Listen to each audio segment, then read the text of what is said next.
Hello, thank you. Welcome to the Diaspora panel. This is the Voice of the Diaspora, and we discuss politics in Nigeria and the international arena. I do have with me, as always, I have Mr. Olalawal, who is based in Canada. Mr. Lawal, you are welcome to today's meeting. Thank you for having me. I also have my very good friend, Mr. Olaitan Adedigba, who is based in the United Kingdom. Mr. Adedigba, you are also welcome. Yes, my pleasure. So in the last few weeks, there's been a lot of economic pressure on the Nigeria economy. And we're going to talk about this today. We're going to talk about a few things like the fuel subsidy removal. We're going to talk about the forex arbitrage. We're going to talk about the issue of state police. We're going to talk about increases in prices in Nigeria. And one other thing that we're going to talk about. So we're going to talk about this bit by bit.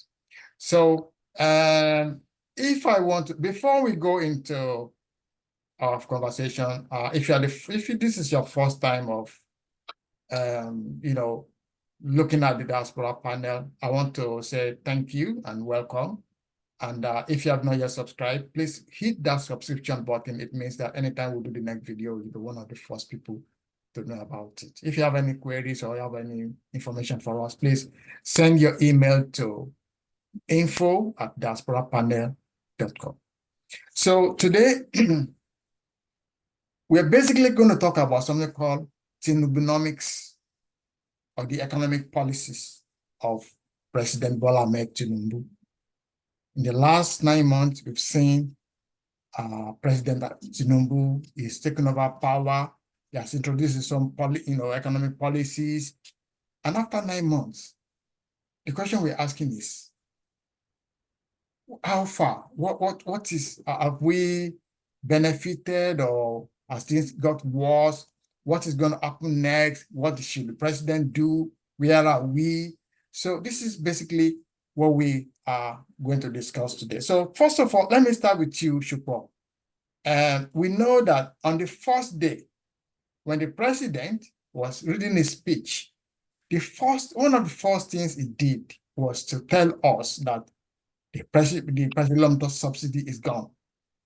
And that precipitated a lot of economic troubles. The petroleum sellers, they increased their prices. Some were not selling. There was queues all over the place.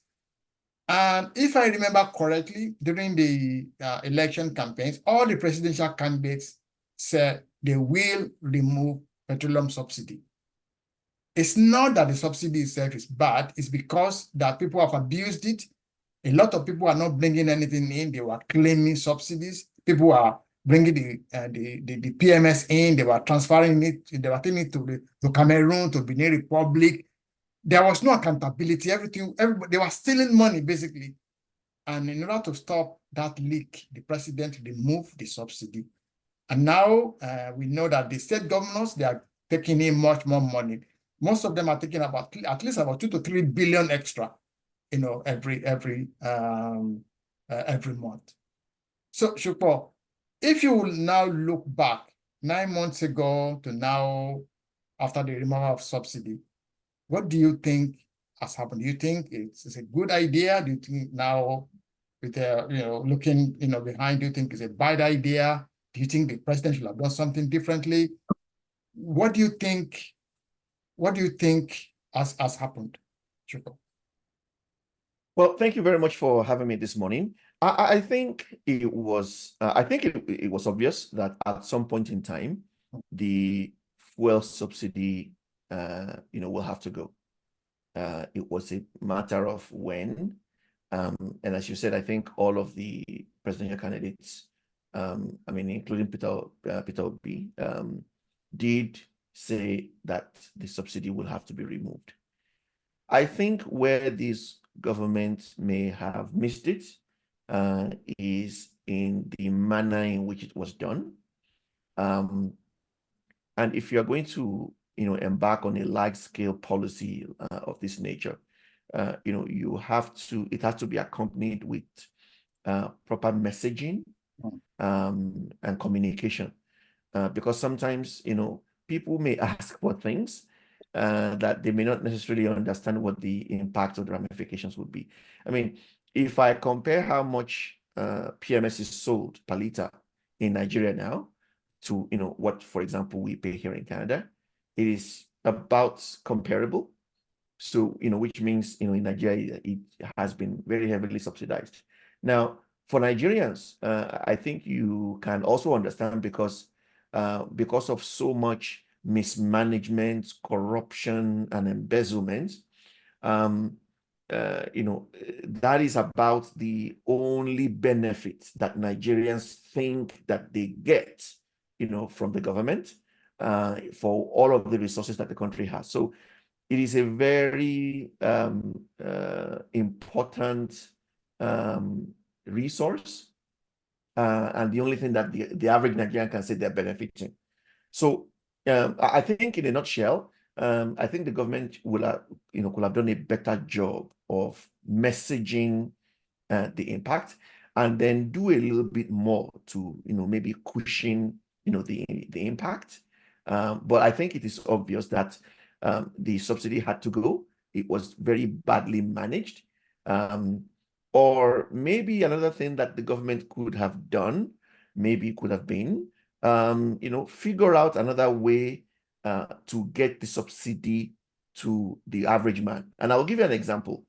If I'm a taxpayer, when I file, my annual taxes, I get a government, maybe a petrol card or something, where when I go to the pump to purchase, PMS, when I buy PMS worth, let's just, to give an example, worth about 1,000 naira, when I show them the card, they'll scan the card, I will pay 700, and then automatically the government pays 300. That's another way, actually, of subsidizing the resource that puts it directly in the hands of Nigerians.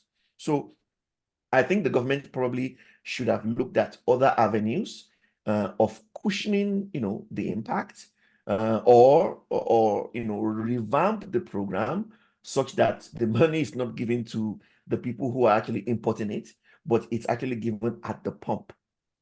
But, that may also have its own impact, because, Nigerians have a very, very good skill in, getting around any system.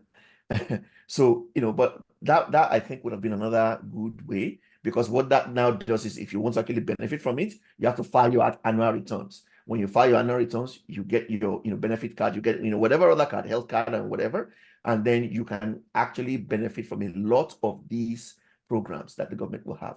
So I think it's a good policy, but I think the implementation was quite rough, and the messaging was abysmal.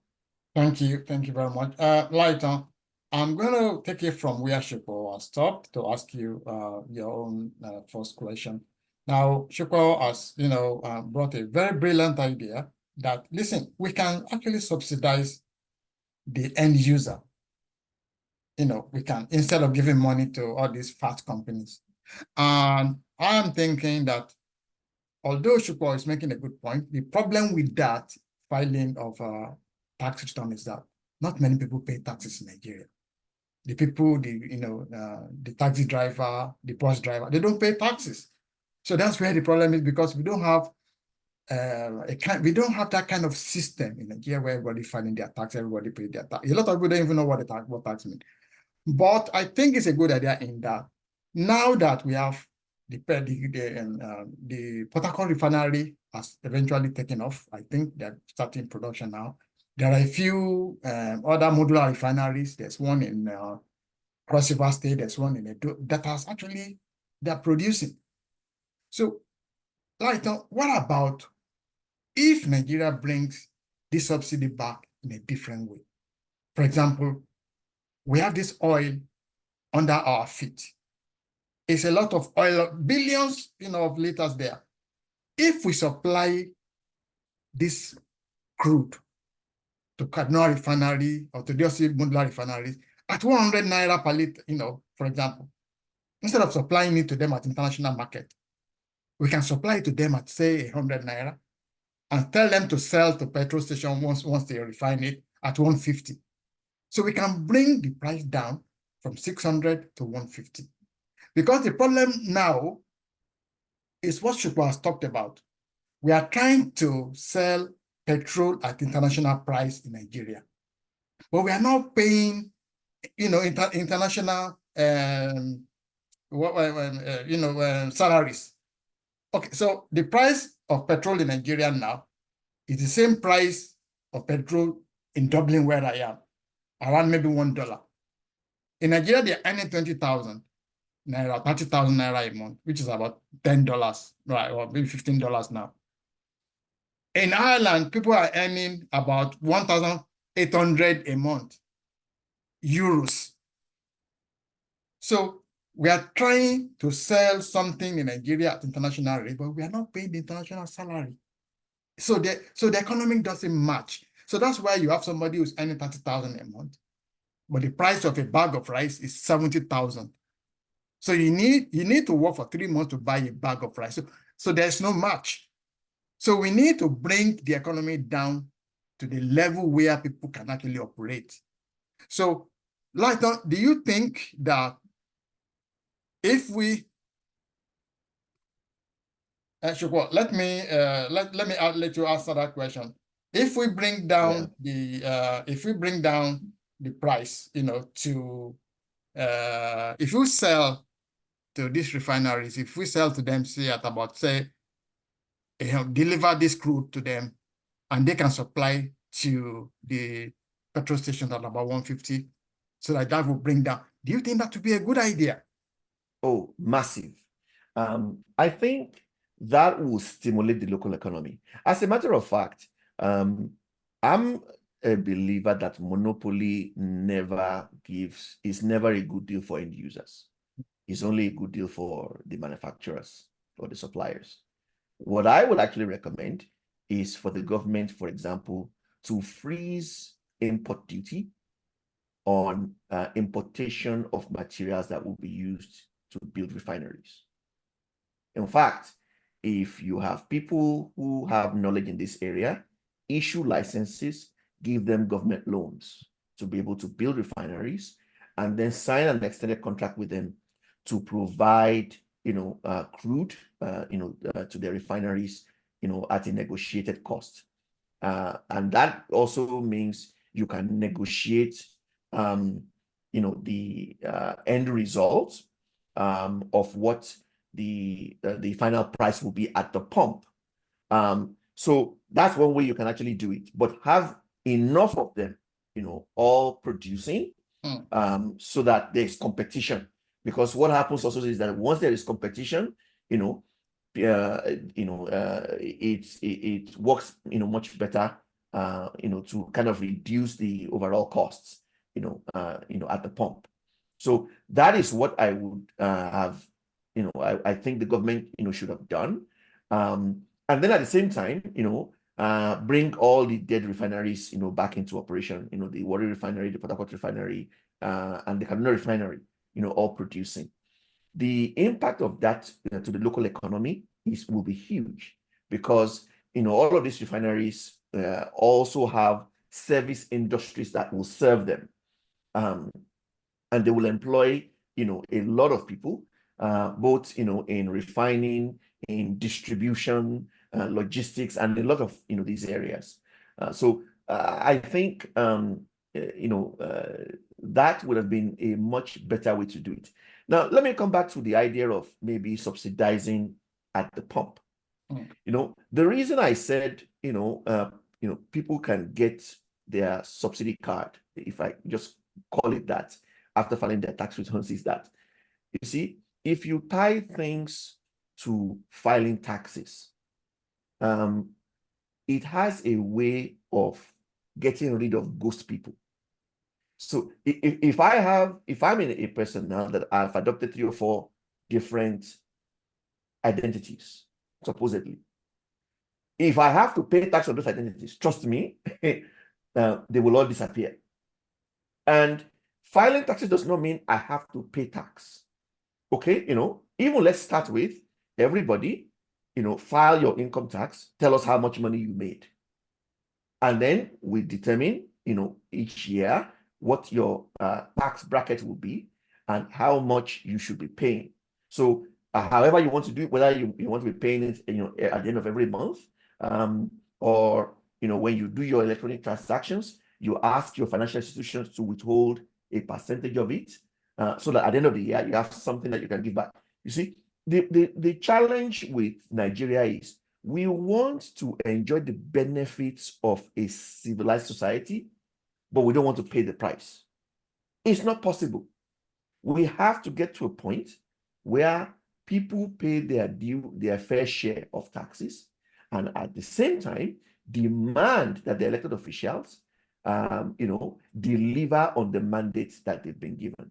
That is the only way that we can have a society where, people can enjoy, the benefits of democracy and of citizenship, and they can hold the elected officials accountable. Thank you, Shukwu. So we will just move ahead now. Let's go into this forex issue. Lighton, please unmute yourself. First of all, unmute yourself. So right now, the Nigerian naira is exchanging for about 1,500 officially. At the black market is exchanging for about 1,600. Lighton, what do you think has happened to the naira? Yeah, what has happened to Naira is like a law of cause and effect. One thing will always leads to another. This quagmire we find ourselves today, they laid the foundation a long time ago. When Buhari, in his 8 years, they printed 30 trillion US dollar. Naira. Now, 30 trillion naira. For what purpose? They share it among themselves. They use it to mop up dollar in circulation. Custom officer, they will demand for dollar. Civil servant, they will demand for dollar. Legislators, the senator, when they got their 45 billion, million naira, they will change it to dollar. They will send their children overseas to go and school, to go and study. The rep, they will send their children overseas. The police, the army, they will send it. The player is just like law of the demand and supply. Here, a lot of people are looking for dollar in the market, and we are not producing anything. Dollar is scarce. If police are demanding for dollar, lawyers demanding for dollar, everybody, they are crazy for dollar. And to the extent, schools are charging lawyers. They are charging dollar to attend the school. They are paying dollars. The airlines, they are demanding for dollar when they can't repatriate their dollars. They are earning. And some guys, some Nigerian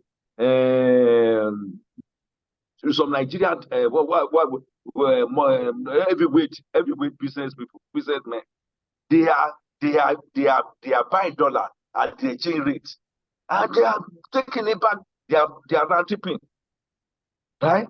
Everybody, the pressure was so much on the dollar. So what do we expect? Is they keep the naira. It's everybody. It is except everybody. We want the best. We want Nigeria to change. Everybody keep crying. Everybody keep. But everybody, we are guilty of what is happening to Nigeria. No exception. No exception. Everybody, we are guilty of it. Everybody are looking for loophole. So remember, what business are these people doing? The bank manager, the executive directors in the banks. What business are they doing? That they are clearing for profit. They are undervaluing everything. What are they doing? Right? They are looking for loophole. Right? They capitalize on wherever they see stuff, and they make use of it. These people, it's we that we keep dollar and we want change. We keep crying that we keep shouting Bola Tinubu's name. What is he going to do? Nothing. He can't do anything. He can't do magic. Except these people, they are on the same page. Everybody, like I like this guy, Fayose Junior brother.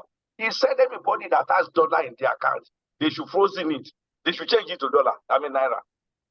So when they change everybody money, we have enough, and they should be paying. They will pay anybody that wants to buy our oil. They should pay in naira. By so doing, the pressure will not be too much on naira. Okay. Thank you. Thank you, Lighton. Shukpo, please unmute yourself. So first of all, we are a country of very bad habits. We are I'm so sorry to say, but we are very unruly. This is the country where, when you talk about freedom in Nigeria is 100%. Anybody can do whatever they like. You can see people, when they see the red light, they can go through it. And when you ask them, why are you going to do that? They ask you, don't you know who I am? I am so. People can be driving right in the front, in front of you, and they just stop right in the middle of the road, and they'll be talking to somebody. This is a country where people, you subsidize oil, petrol, bring it to Nigeria, they will drive it into Nigeria, through Nigeria, take it to Cameroon to go and sell for better profit. Now, let me come back home. So what I'm trying to say is that we have a system where the foreign exchange, the dollars, resides in the central bank. And the central bank says, okay, I'm not a commercial bank. I cannot sell, to individuals 200 euro, 200 pounds, 100 pounds. So I'm going to give this money to commercial banks to sell to their customers. So they give this money to the commercial banks. The commercial bank this money from central bank. They buy at 100. And the agreement was, you buy at 100, you sell at 105. The moment they buy at 100, the bank managers, the CEOs of banks, they buy the naira, they buy those dollars at 105 or 110. They buy it for themselves. They now give it to their surrogates, the borrow the change, to sell at 400. And they're making, so without doing any business. Sorry, you want to say something? Yes. Yeah, without doing it, sorry. Continue after. Without having any factory, without having any business, without having a bakery, without doing it, they are just sitting down on their chair in their office, in their AC, and they are making about 300 million every week, 400 million every week.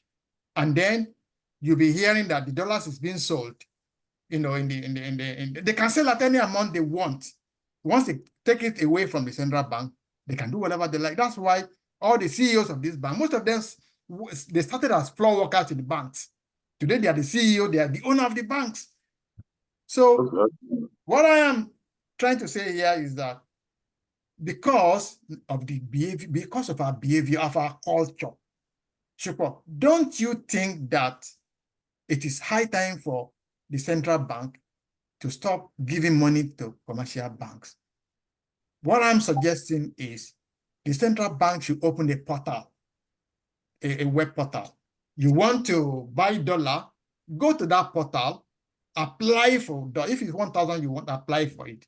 The central bank will ask you, what is your name? What is your EIN? Or what is your NIN? What is your BVN? What do you want to use the money for? They will ask you questions. If they think you are genuine, then they will give you this. They will not transfer this money to your bank account. If it's Union Bank or First, they will send it there to you, and you just go to your bank account and you can collect your money. So in that case, you take away the borrow the change. You take away this commercial bank, all these fat CEOs in the bank. You take them out, because once you go to your bank, you are only going to there to collect money that will be sent to you from the central bank. What do you think about that idea? I think it's a brilliant idea. Quite honestly, the commercial banks in Nigeria have actually failed in their responsibilities when it comes to the currency exchange. What we have seen is, corporate, I don't want to call it, corporate theft, but they are not doing what they're supposed to do in an economic like Nigeria's. When you have a scenario where they're basically round tripping, that's why you don't, for example, see them giving loans, to business owners. That's why you don't see them giving, student loans to, students to go to school. That's why you don't see them giving mortgages to people who want to buy. That's why all of those things don't exist, because they are getting fat just by round tripping. And they're not doing it's any much work. easier. They're not doing any work. They're not doing anything. Yes. Yeah. So, this is the problem. I think it's a good idea. The only thing I would say is that because, the central bank's role really should be to establish and enforce the country's fiscal policies. Maybe this is something that even the Ministry of Finance can do, so let them float a separate entity. But that will be the only entity authorized by law in the to buy and country sell foreign exchange. to buy and sell foreign exchange. And that will kick all of the other the Shylocks, people the Shylocks out of the market. Yeah. And will make it even easier. Because what you can also do with that is, if you then prioritize, what types of requests will get dollars. So for example, if you're looking for money to import machinery to start a factory, you are on the top food chain. If you're looking for foreign exchange, to do something that will create jobs, you can have those policies to get to the top of the food chain. Then it's actually a lot easier, for government to implement those types of policies, and everybody will naturally find their level. I think it's a good way to actually, get into a single market, when it comes to foreign exchange. Yeah, thank you, Shukwa. And I think, to add is that bureau de change, that black market should not exist at all. I've lived my life, here over 30 years. There's no black market. Because if I go to my bank now and I said, I want to buy pound sterling, pound sterling, I buy there right on the spot. The last time I went to Nigeria was 2009. And I went there because I needed about $10,000. So when I went to my bank to get to buy them, they said that they've no $10,000 to sell. Fortunately, I had a friend, a family friend who works in a bank. I will not mention the name of the bank. So she told me to come, and I went to the bank, and she told me she's going to, I'll be able to buy the dollars. And I carried my, my cash. I think then it was about 2 million naira. I carried my cash, 2 million, and I went to the bank. When I got there, she told me to go to the forex department and introduce me. Immediately she left me. The other guys, they were asking me, where is my passport? Where is my this? Where is my... At the end of the day, their body language, they didn't sell it. They were asking me that they're going to call one malam. And behold, they called one malam who came through the door, and they said I should buy from the malam. And I have to buy at about 1.5 the price. I had no choice because I had to leave Nigeria that day. I have to come back to Dublin. That is what So we need to cut out these so-called malams. Most of them don't have any address. They are, they're just working all over the place. They've no address, they've no shop. So we have to close. So the important thing is that if, as you said, hold on 1 second for me. If, as you said, that we should have one entity that is selling this, the important thing is that if you go to that entity to buy this dollar, you should be able to buy it. There should be no, it's not available. As long, for example, it cannot be a private entity. It has to be a government entity. It has to be where there's accountability and transparency, and you can actually see what is going on. Yeah, what I'm saying is that if you know that you are going to go to that entity and you will buy it, they will sell it for you, the price will come down, because nobody wants to buy something for higher if they can buy for lower. Right. The price will come down. So I'm so sorry to keep you want to say something. What I'm trying to emphasize is there are some businesses that the bureau de change, they pay like 45 million to get their licenses. Yes. They have offices. But what we are saying in essence is the bank director, the executive director, they now have they register bureau de change too. So with that, they pay that stupendous amount of money, and they will now be funding their accounts, the account of their businesses. Yeah. So what I suggested is, like, you read my mind.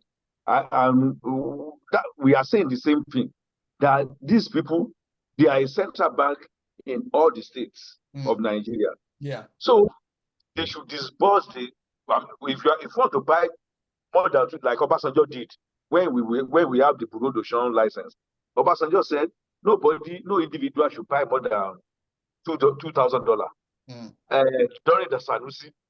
So he said no company should buy more than 2,500, and there was sanity in the polity then. There was sanity. So if you want to buy more than that, you go through the central bank.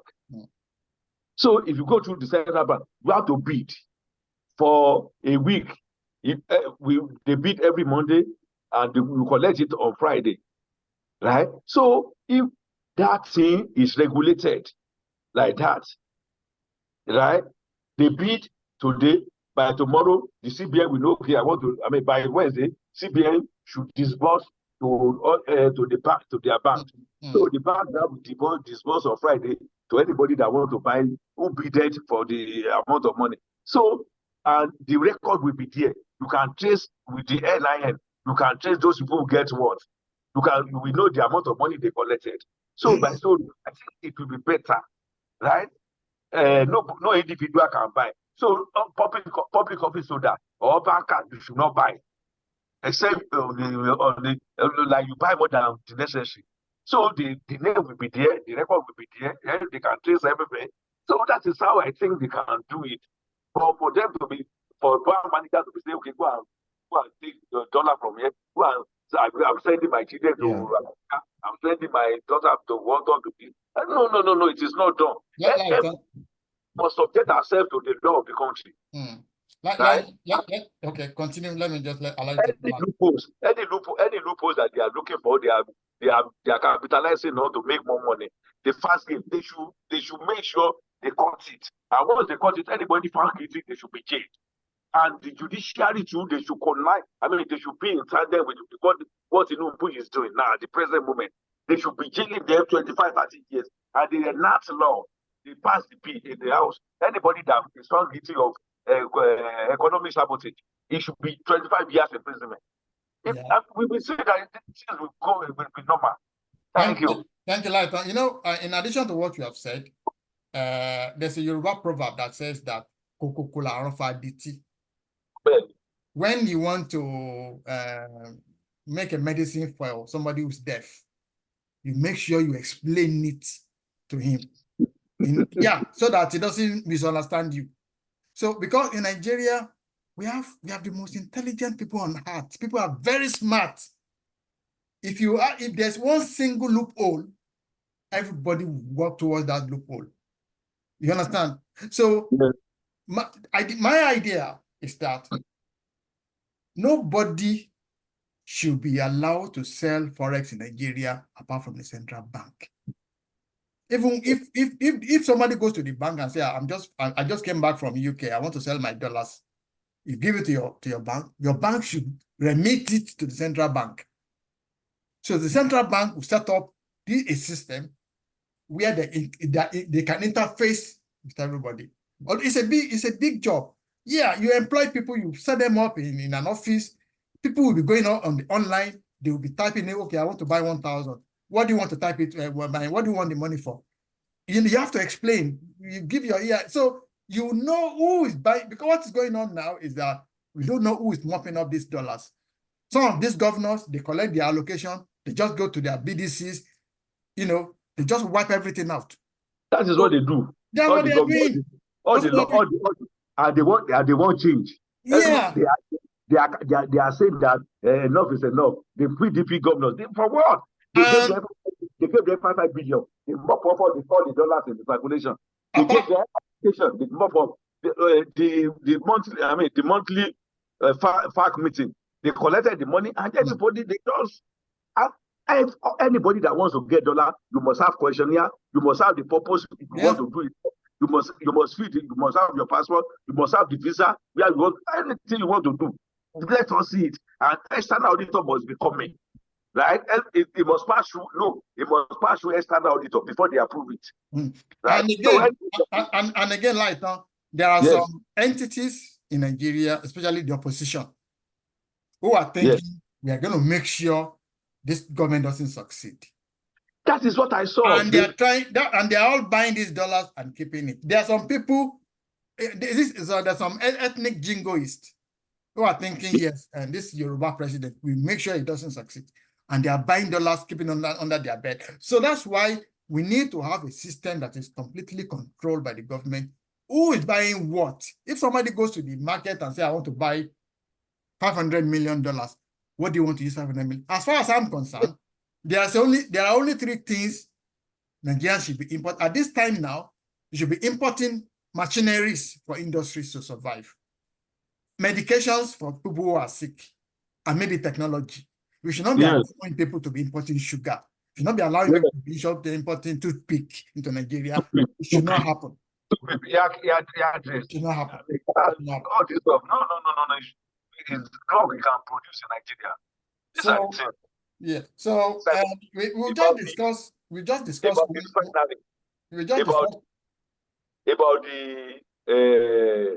the subsidy.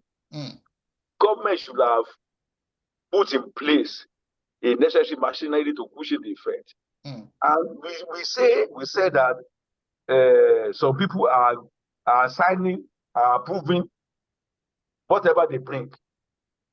And if they are you make sure you identify those people who are giving them approval. Identify these people. Try them. Let me just stop you there. This government has done more than what the last 5 governments has not done. Yes, this I know. Government, every month now, my state, I am from Osun State. In Osun State government is collecting about 3.5 billion every month in the last maybe how many years. Since this government came to power, Osun State is now collecting about 6 billion. Okay. But there is the same thing across all the states. The irony of it is he collected the money, he kept it in the bank, he came to America to come and spend 2 months. He busy dancing. And people are hungry. They don't have anything up here.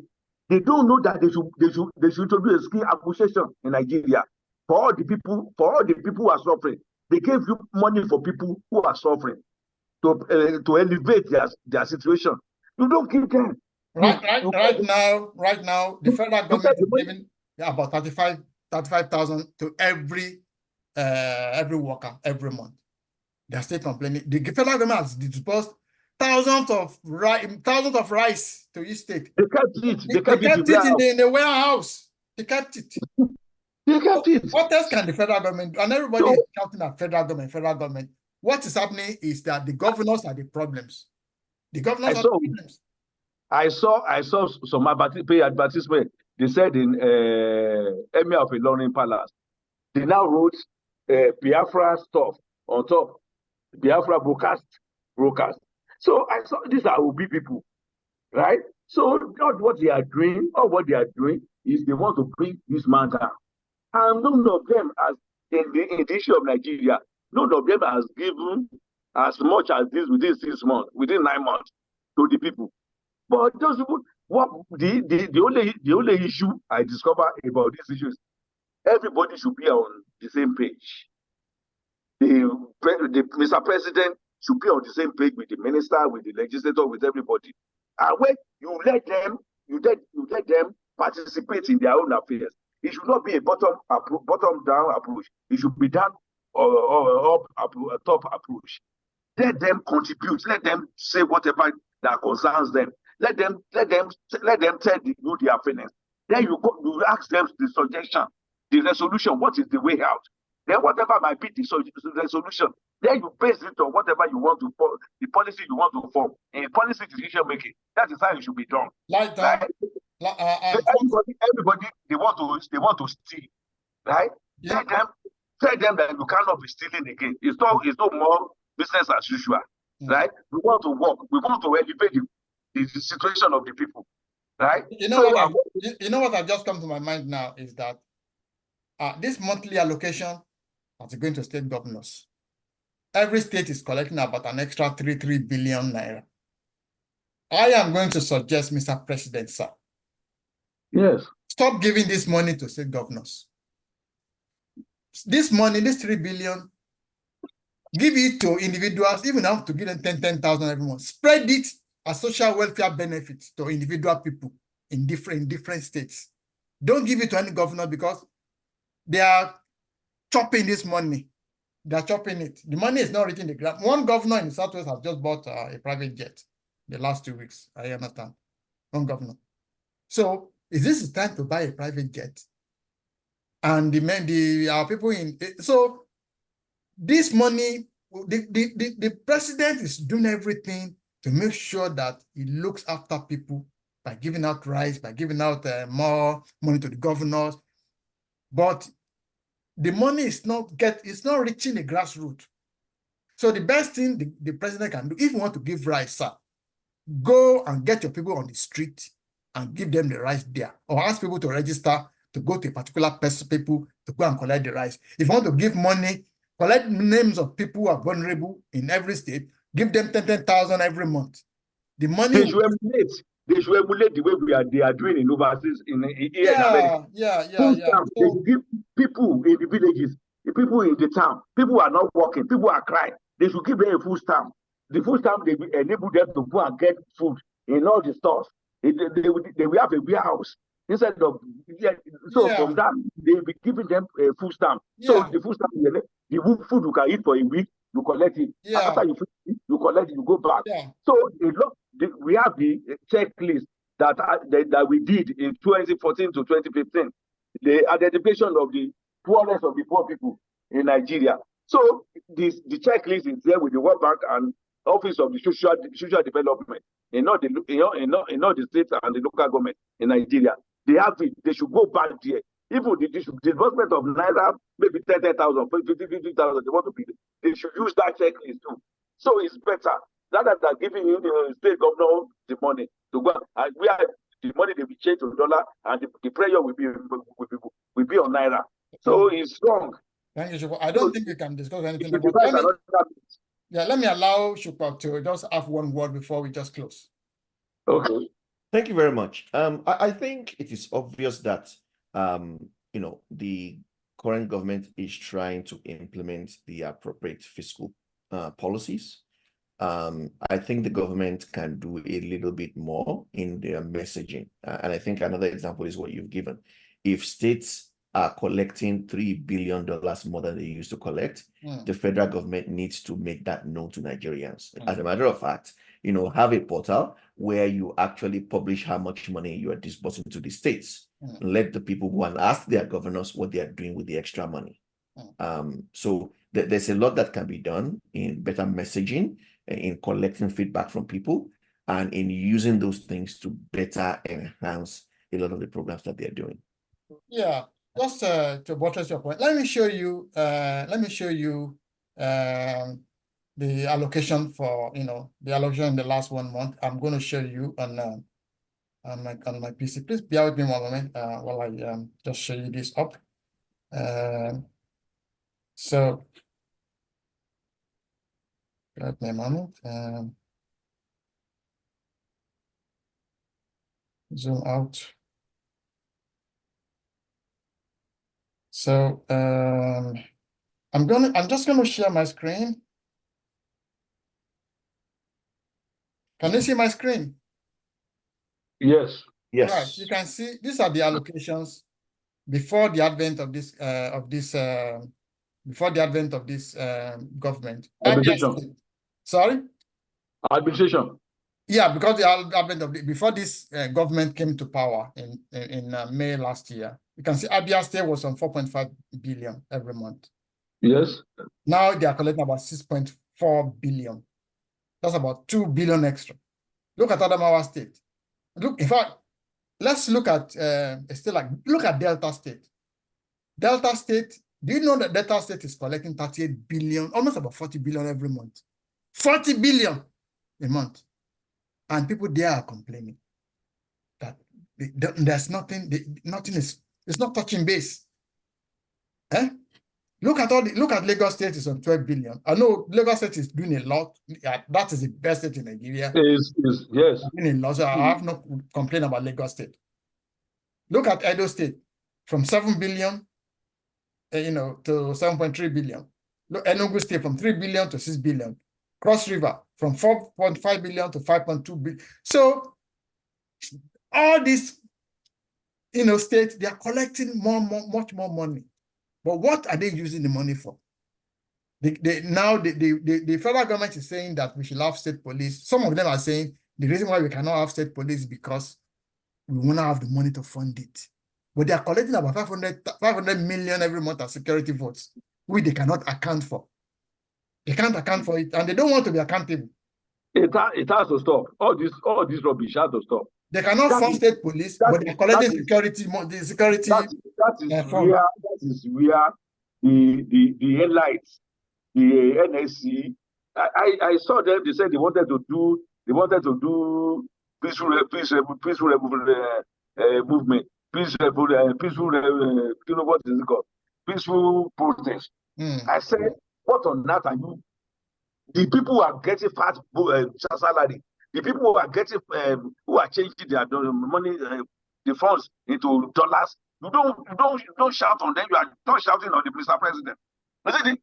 They don't take care of you. The local government chairman, they will collect the state fund, they will collect the local government fund, they will disperse it, and they will ask local government people to retire the receipt that they collected so amount. We don't give them. So all these things is causing a lot of hunger, starvation in Nigeria. A lot is happening every day. Right? These people, I don't know where they are going with all the money they are collecting. Every morning, every day, they have even the local government, when it goes to local government, the local government chairman, they are contributing millions of naira every month. I'm telling you. So the HLA, the LA, the DF, all these people, they will collect, the directors, they will collect all their, and the peanuts will go down. Anyway, we're out of time, Lighton. So, can I say very quickly? I think early this week I read a tweet from the president exploring, after I think a meeting with the governors, the possibilities of state police, as well as establishing some form of forest ranger program. I think these are two important, programs that potentially could address, the security problem. I think the federal government has a role to play, but if we're going to be moving in the direction of community policing, state governments have to do a lot more. Obviously with the federal government support. So I think it's a very welcoming direction, and I'm hoping to see something positive coming out of that forum, hopefully within the next couple of months.